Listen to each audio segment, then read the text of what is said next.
পৃথিবীতে প্রত্যেকটা মানুষের চলতে গেলে দুটো জিনিসের দরকার হয়।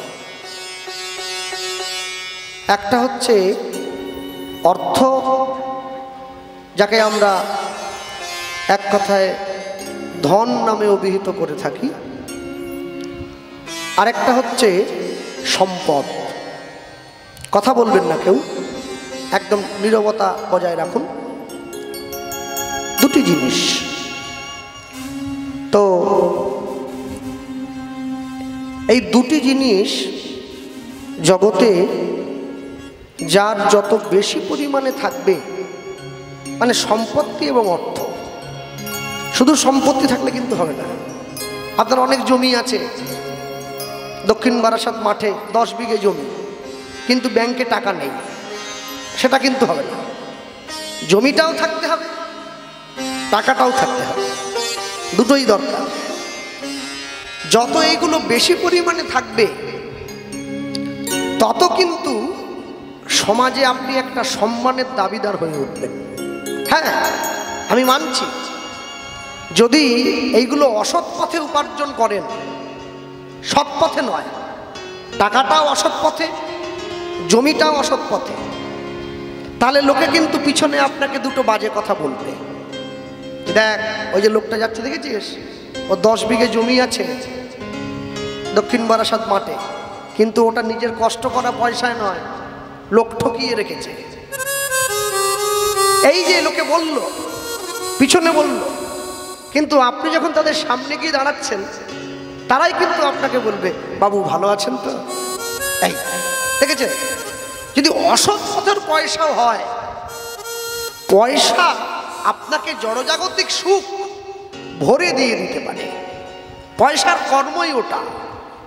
পয়সাকে একদম সোজা বাংলা কথায় কাঞ্চন বলে বলা হয়। কাঞ্চনের ভালো নাম, যাকে আমরা গোদা বাংলায় পয়সা বলি। এই কাঞ্চন যদি থাকে, এর সঙ্গে কামিনী কিন্তু আসতে বাধ্য। কামিনী মানে আমি মেয়ে মানুষের কথা বলছি। পয়সা যত বেশি থাকবে, মন তত নিম্নগামী হবে। এটা মানুষের দোষ নয়, এটা পয়সার গুণ। যে ছেলে যত ভালো পড়াশুনো করে, সে যখন পরীক্ষার খাতায় গিয়ে বসেছে, আমি পড়াশুনো করিনি, আমি যখন প্রশ্নপত্র হাতে নিলাম, এদিক ওদিক ঘুরোচ্ছি কেন, যাই দেখছি আমার কাছে সবই কঠিন, আমি তো কোনোটাই পড়ে আছি। আর যে রাত জেগে পড়াশুনো করে গেছে, ও চিন্তা করছে কোনটা আগে লিখবো, সবই তো জানা। তাহলে কি এক পাশ থেকে সব লিখে যাব? এখন দেখা যাচ্ছে যেখানে 10টা প্রশ্ন বলা আছে, 5টা লিখতে হবে 5 নম্বরের, 5টা বেশি দেওয়া আছে। ও দেখছে 10টা কেন, আরো 10টা এলো আমার ভালো হয়। ও বুদ্ধি করে কি করলো জানেন, সবগুলোই লিখে দিয়েছে। মাস্টারমশাই যেটা দরকার সেটা দেখে নেবে, বাকিটা পড়ে থাকবে। কিন্তু আমি তো পারবো না, আমাকে 5টা লিখতে বলা হয়েছে, 3টে লিখতে আমার যাইরে বাবরে অবস্থা, ঘাম বেরোচ্ছে। আমি তো পড়িনি। যে কর্ম ভালো করেনি, তার প্রতি পদে পদে ভয় আছে। এই বুঝি জমে টেনে নিয়ে গেল, এই বুঝি জমে টেনে নিয়ে, কাজ খারাপ করেছে। আর যে কর্ম ভালো করেছে, তার কোনো ভয় নেই। সে জানে জন্মে যখন সে একদিন তো মরবই।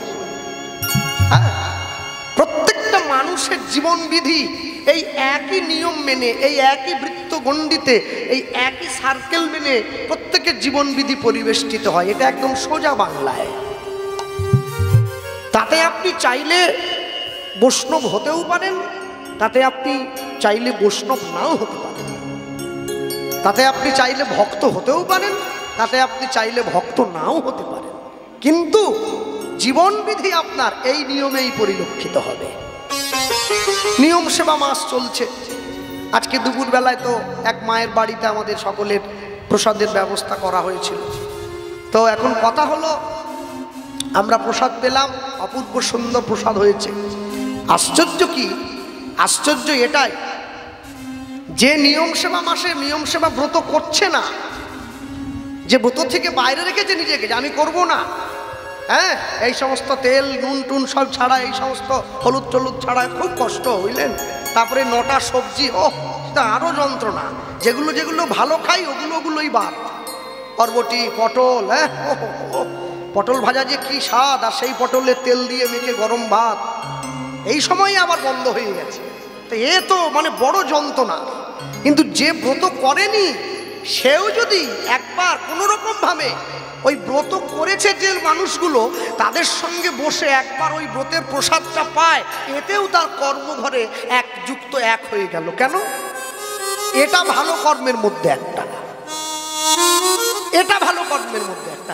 আরে কেউ যদি অজান্তে মদ খায় তার নেশা হয়ে যাবে, তা কেউ যদি নিজের অজান্তেও হরি কথা শোনে, প্রসাদ পায়, এতেও তার ক্রিয়া হয়ে যাবে। তাই গৌর হরি বল, হরি বল, হরি বল।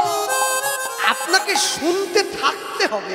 আপনি লাইনে দাঁড়িয়ে থাকুন না, যে কোনো একদিন ডাক আপনার আসবে, নেই আসবে, আসতেই হবে, কিন্তু লাইনে দাঁড়াতে তো হবে। হ্যাঁ, লাইনে দাঁড়াতে হবে।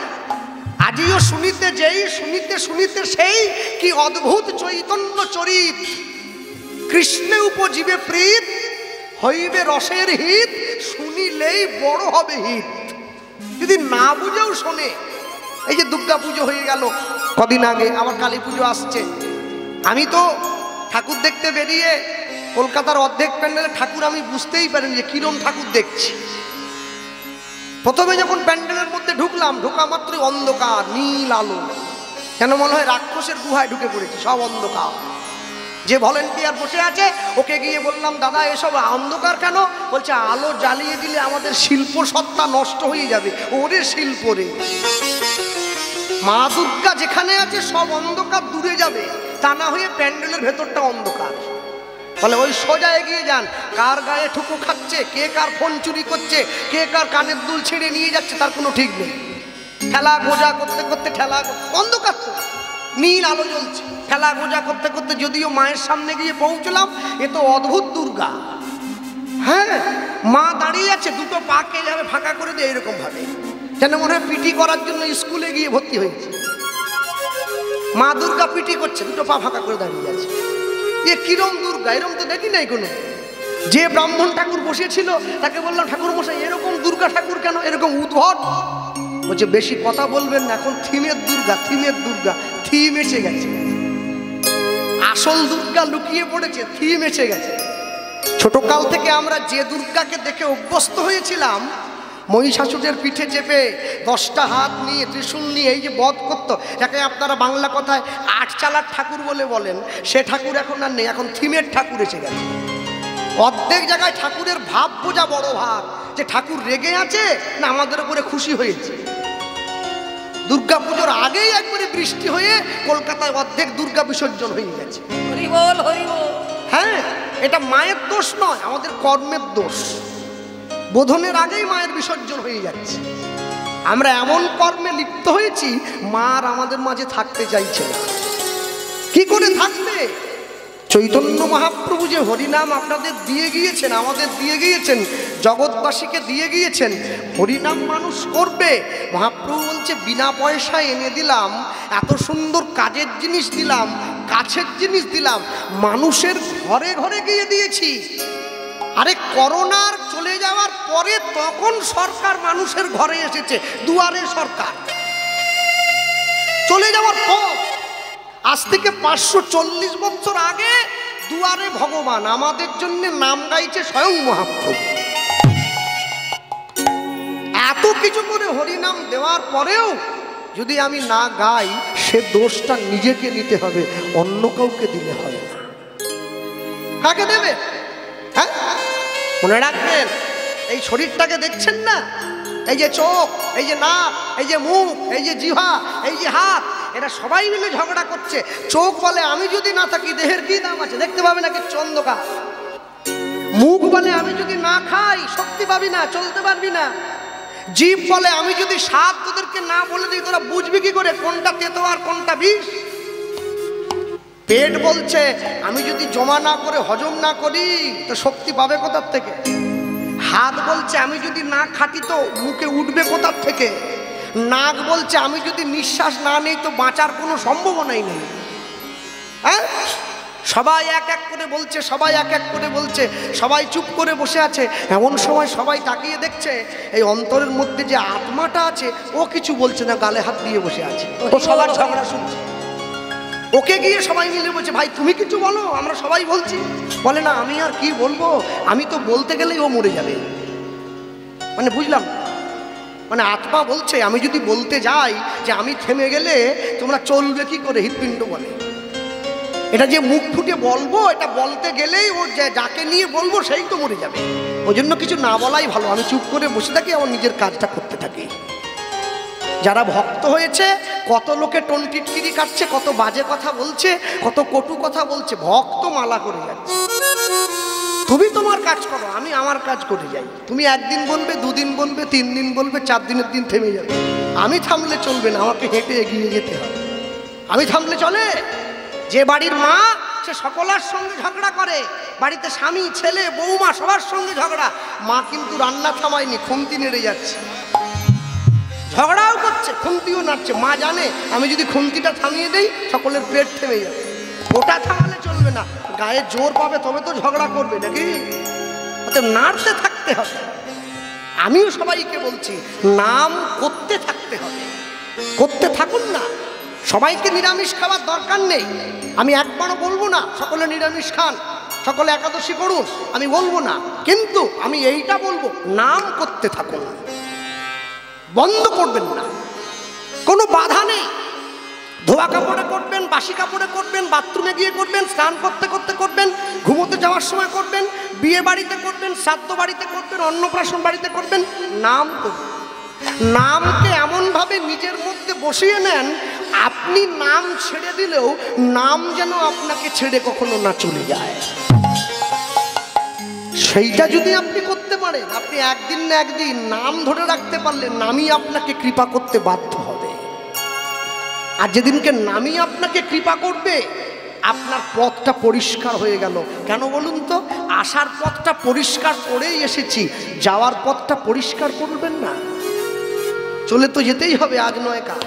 যাওয়ার পথটা পরিষ্কার থাকলে আমার যেতে সুবিধে হয়, একটু আটকে থাকার ভয় নেই। বৈষ্ণব মহাজন লিখছে, যেটা আমি বললাম এতক্ষণ, ওটাই কি, ও গো যে গৌরাঙ্গে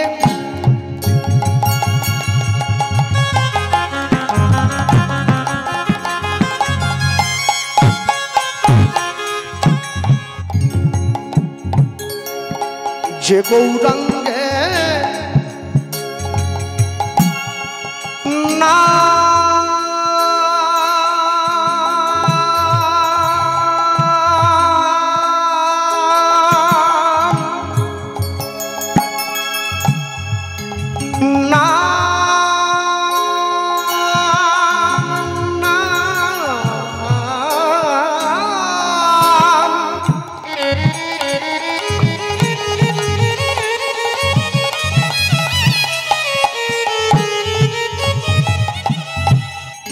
যে গৌরাঙ্গে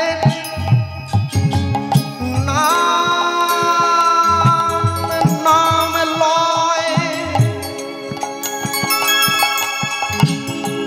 তার হয় তার হয় তার হয় কৃষ্ণ কৃষ্ণ, তার হয় কৃষ্ণ প্রেম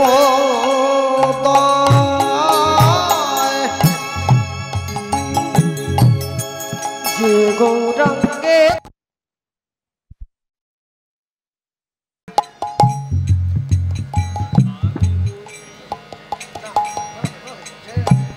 যে গৌরাঙ্গের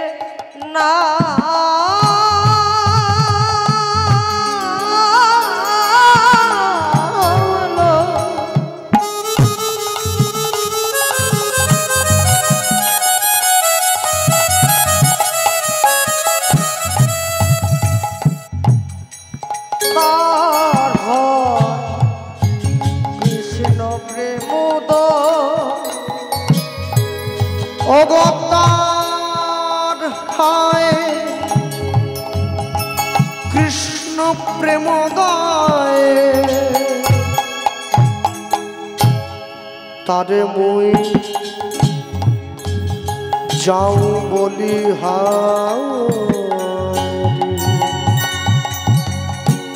তারে মুই যাও বলি হারি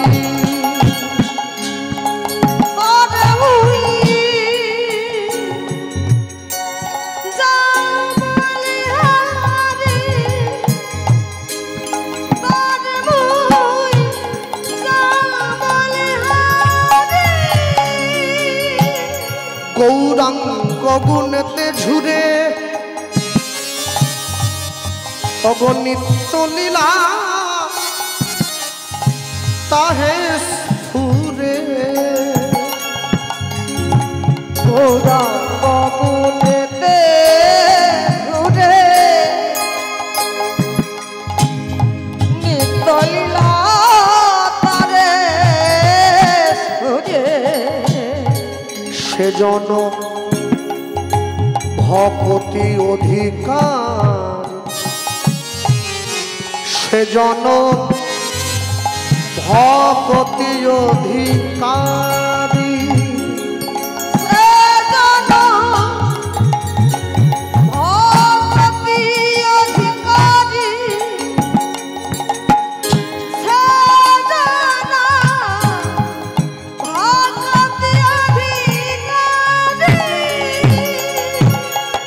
আমার গৌর জানলে সব জানা হলো ওই না গৌর জালে জানা হলো আমার গৌর জানলে সব জানা হলো আমাদের গৌর জালে জানা হলো ওগো শাস্ত্র জানলে যা না হলো গৌর জানলে তাই জানা হলো ওরে শাস্ত্র জানলে জানা হলো গৌর জানলে জানা হলো বলি ধরো গৌরের চরণ ধরো ওরে গৌর জানলে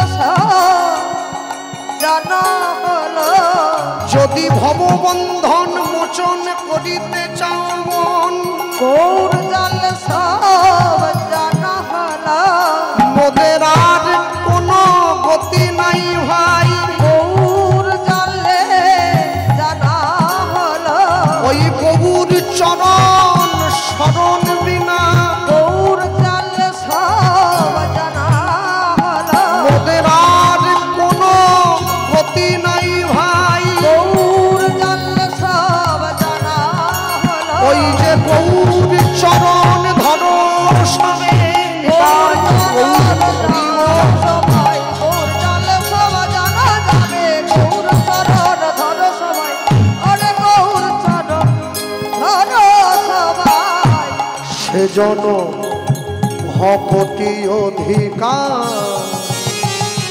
সেজন ভকতি অধিকারী আর সেজন ভক্তি অধিকারী সেজন ভক্তি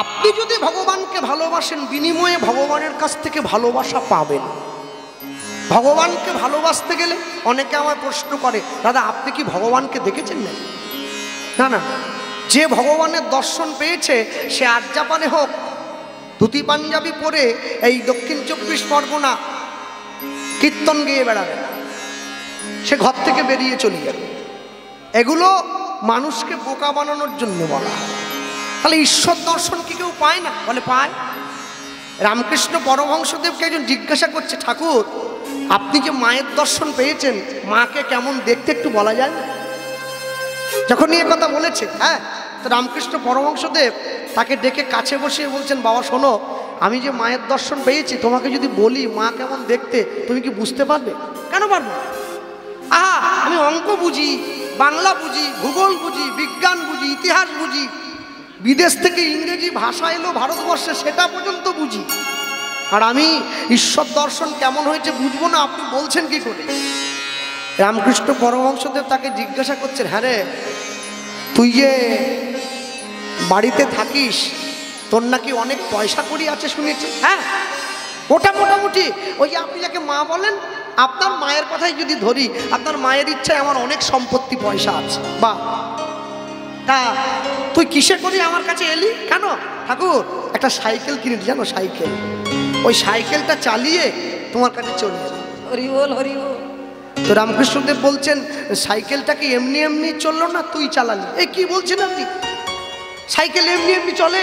হ্যাঁ, চড়তে হয়, আমার এদিক ওদিক টলমল টলমল করে, ওর টলমলটাকে ঠিক করে ধরে রাখতে হয়, যাকে ইংরেজিতে ব্যালেন্স বলে। ধরে রাখতে হয় তো, না ধরলে তো উল্টে পড়ে যাবো। রামকৃষ্ণদেব বলছেন, ওই কি ধরে বললি ওই টলমলটাকে? বলে হ্যাঁ, ওই ওই ওই ওই সাইকেলের মান বলে আর কি, ব্যালেন্স বলে। ওই হ্যাঁ রে, ওই মানটা একটু দেখাতে পারিস?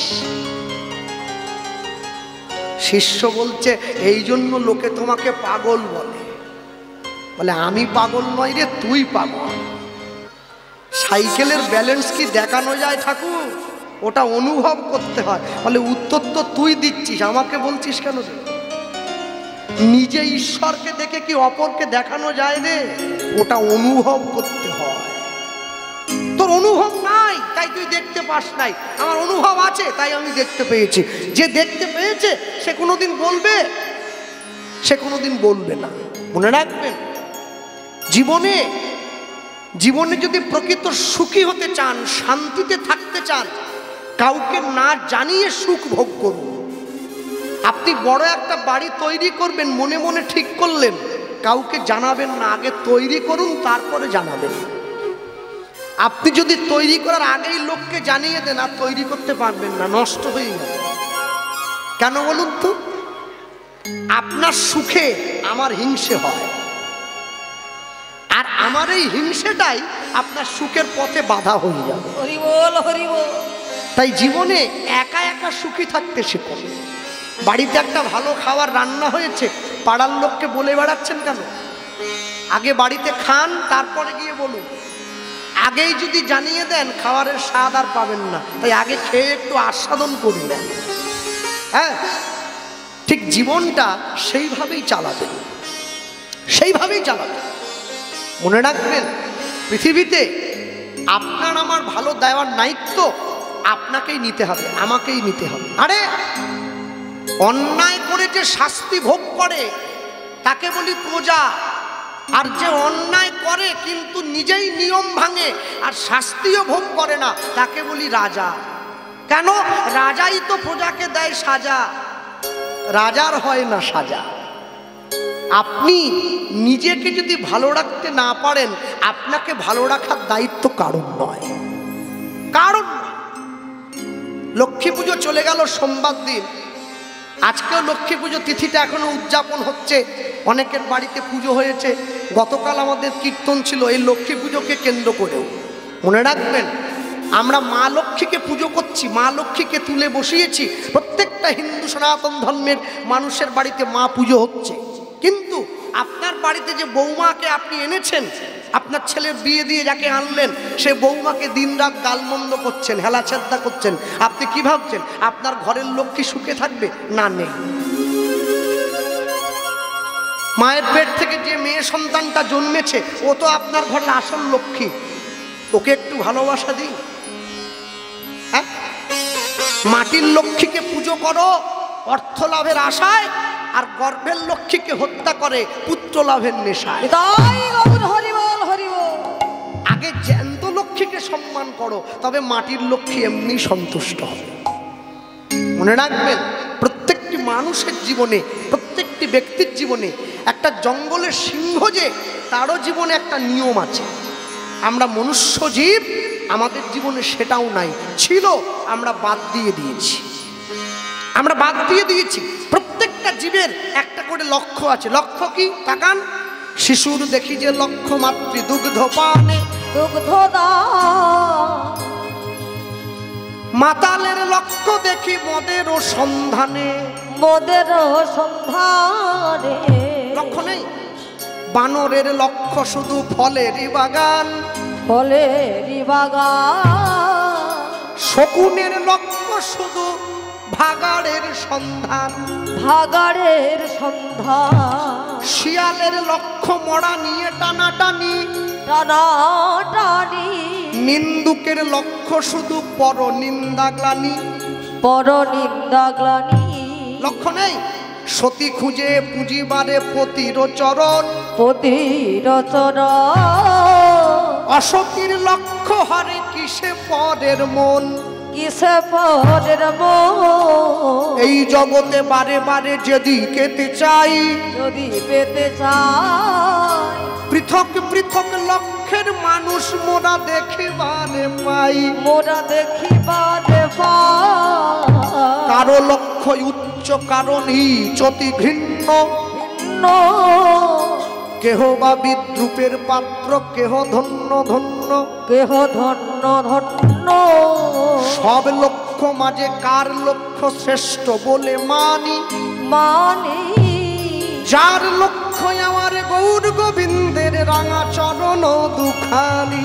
চরণ দুখানি। এইটা লক্ষ্য। আপনি সব করবেন, পড়াশোনা করব, বড় হব, রোজগার করব, সংসার গোছাবো, বাড়ি করব, গাড়ি করব, লক্ষ্যটা তার চরণের দিকে থাকবে। এক না একদিন ঠিক পূরণ হয়ে লক্ষ্য রাখতে যদি পারি, লক্ষ্য বস্তুর কাছে পৌঁছেও যেতে পারবো। আর লক্ষ্য যদি না থাকে তাহলে লক্ষ্য বস্তুর কাছে পৌঁছে যাওয়া সম্ভব না। মনে রাখবেন, যে ঘোড়া যুদ্ধ করে সে কোনোদিন বিয়েতে নাচতে যায় না।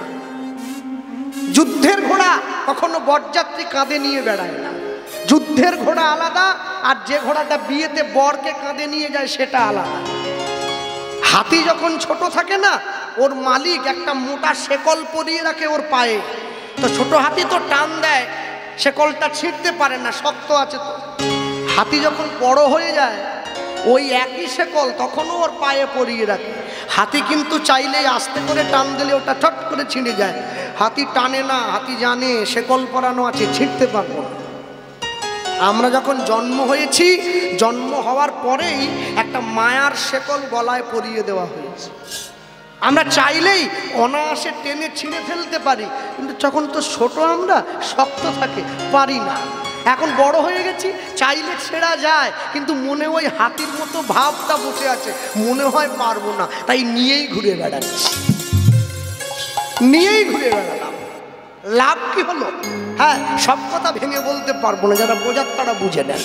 মনে রাখবেন, প্রত্যেকটি মানুষ জীবনে 80 বছর বয়সে যে কর্ম করতে পারে না মানুষ, ভক্ত প্রহ্লাদ 8 বছর বয়সে করে জগৎজীবকে দেখিয়ে দিয়েছে। 50 বছর বয়সে যে কর্ম আমি করতে পারবো না, চৈতন্য মহাপ্রভু 24 বছর বয়সে সেই কর্ম করে দেখিয়ে দিয়েছে। 70 বছর বয়সে আমি যে কর্ম করতে পারবো না, বিবেকানন্দ 24 বছর বয়সে সেই কর্ম করে দেখিয়ে দিয়েছে। একটা 18 বছরের মেয়ে যে কাজ ভাবতে পারে না, ঝাঁসির রানী লক্ষ্মীবাই 20 বছর বয়সে সেই কর্ম করে জগৎকে দেখিয়ে দিয়েছে। আপনার ইচ্ছেটা থাকতে হবে। ইচ্ছে যদি সৎ হয়, ইচ্ছে যদি ঊর্ধ্বগামী হয়, আপনাকে টেনে নিচে নামানোর ক্ষমতা কারণ নেই, কারণ নেই। কেন? দুধের দাম যদি 40 টাকা কিলো হয়, দুধ সবার সামনে বসেই খাওয়া যায়। মদের দাম যদি 4 লক্ষ টাকাও হয়, ওটা অন্ধকারে গিয়ে খেতে হয়। এটা ভালোর সঙ্গে মন্দের তফাৎ। ভালো সারা জীবন ভালো ছিল, ভালো আছে, ভালো থাকবে। মন্দ কোনোদিন সেই জায়গায় আসতে পারবে না, যতই মাথা ফাটাফাটি করুক না কেন। হয় না? হ্যাঁ, কদিন পরে মা কালীর পুজো আসছে, প্রত্যেকের পাড়ায় পুজো হবে। মা কালীর কাছে কি চাইবেন? মা, শুধু বেশি করে মদ খাবো আর ফটকা ফাটাবো, এইটা চাওয়া হলো? মা কালীর কাছে চাইতে হয়, মা তুমি যেমন জগতের সকল কালিমাকে নিজের হৃদয়ে ধারণ করে কালিকা নাম নিয়েছো, আমাদের অন্তরের যত কালিমা আছে আমরা তোমার চরণে দিয়ে দিলাম। হরি বল, হরি বল। মাকে দিতে জানতে হবে তো। মাকে দিতে না জানলে মা নেবেন কি করে? মা ধারণ করবেন কি করে? আগে দিতে শিখুন, দেখবেন আপনি এক না একদিন আপনার মনের কালোটা সরে গিয়ে নির্মল আলোটা প্রকাশিত হয়েছে, তবেই তো জীবনের পরিশাস্তি প্রকাশিত হয়। হ্যাঁ, গৌর প্রেম রসার নামে অনুধ্বনি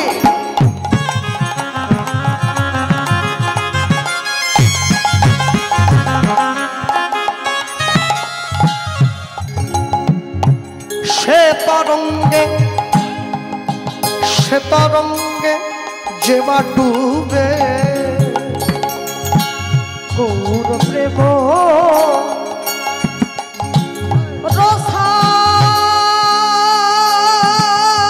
রসার নামে গোড়ায় আমার,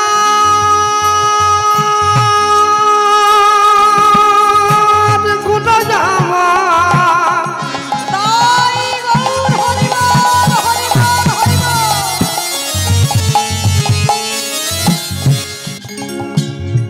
প্রাণ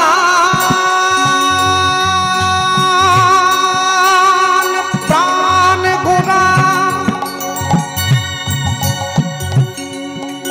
আমার, আমার প্রাণ গোড়া, আমার আমার প্রাণ গোড়া, গৌর প্রেম রসার নামে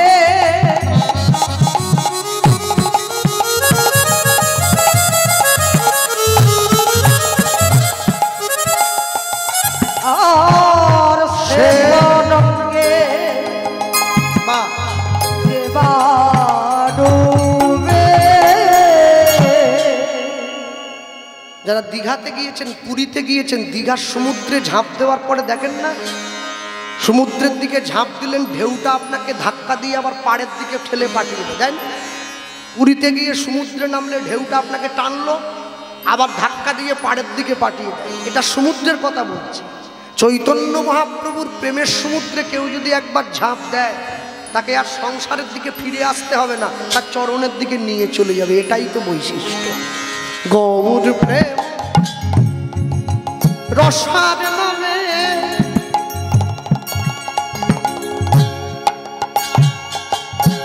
যে বা ডুবে সে তরঙ্গে, গৌর প্রেম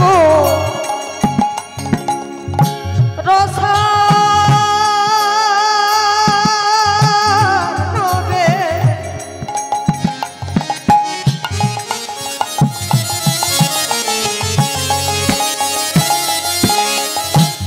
যেবা ডুবে সে তো জানে।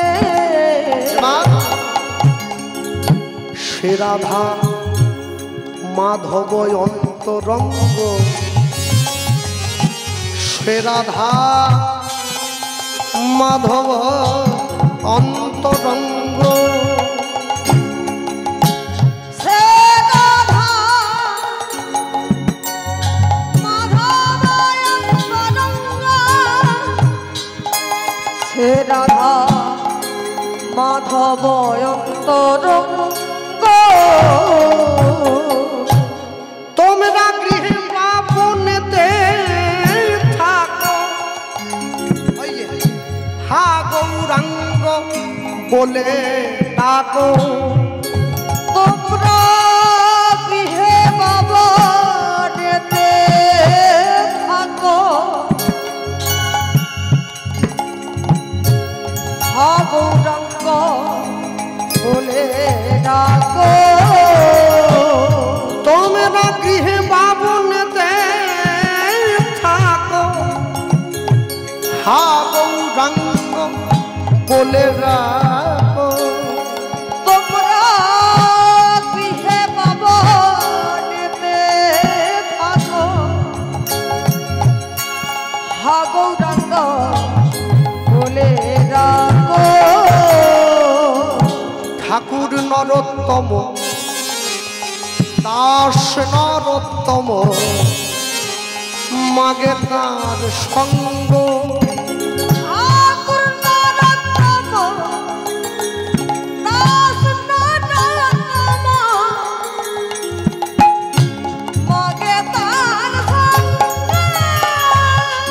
দাস নরোত্তম মাগে তার সঙ্গ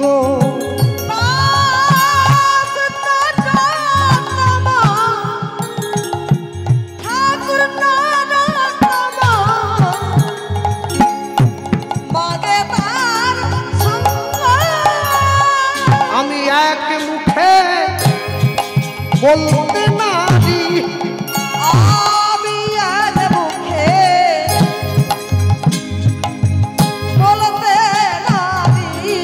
আমি এক মুখে বলতে নারি আমি এক মুখে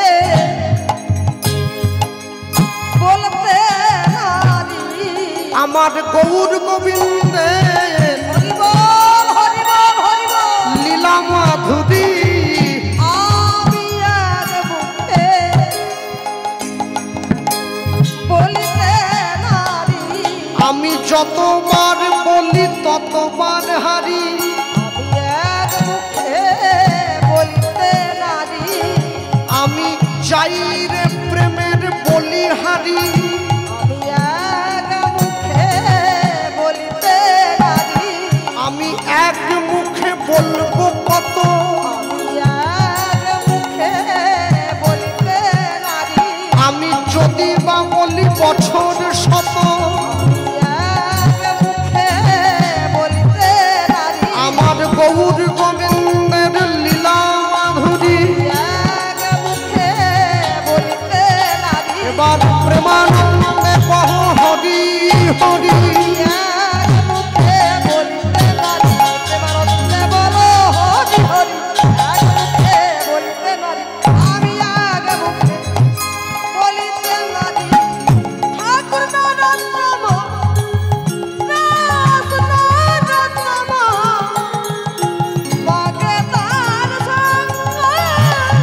দাস নরোত্তম মাগে তার সঙ্গ গৌর প্রেম রসার নবে যে ডুবে সে তরঙ্গে সে রাধা মাধব অন্তরঙ্গ অন্তরঙ্গে গৃহে বা বলেতে থাকো হা গৌরাঙ্গ বলে ডাকো বলে ডাকো দাস নরোত্তম মাগে তার সঙ্গ দাস নরোত্তম মাগে তার সঙ্গ